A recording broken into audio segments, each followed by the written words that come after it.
Do you think of acting as craft?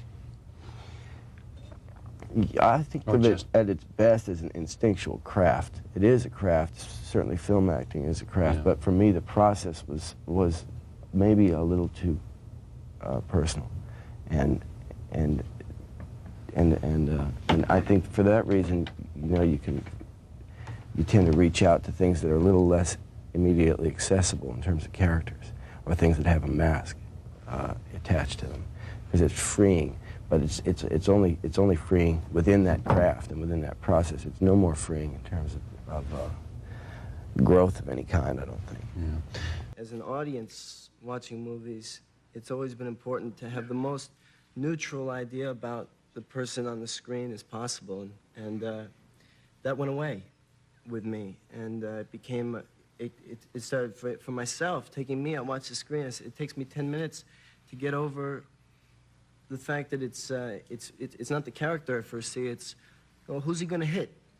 You know, and that's a problem.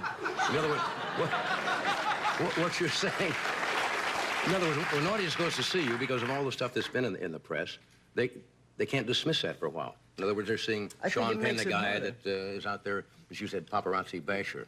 Yeah, it leaves you a less pure opportunity to do what you do. Yeah. But when you talk about acting with people like Nicholson, I mean, I would think that, I mean, they have, for all the understandable reasons that you don't want to do it, it would seem that that would be, I mean, Nicholson, as you said to me when you sat down, is still fresh. He views it with fresh eyes and a fresh spirit. Yeah. Well, he's a touched guy, and there's something about touched with a gift.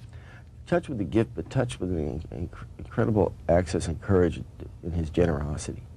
And I think that, I think what keeps him going is that he's primarily a giver, and so that and that there's not too much subterfuge between that and his whatever kinds of anxieties you have about, is this a totally self-possessed, self-obsessed occupation? I don't think it is for him at all, and so I think that counts for a lot of the longevity of his interest in what he does and his love for what he does. Mm-hmm. What turned you against acting?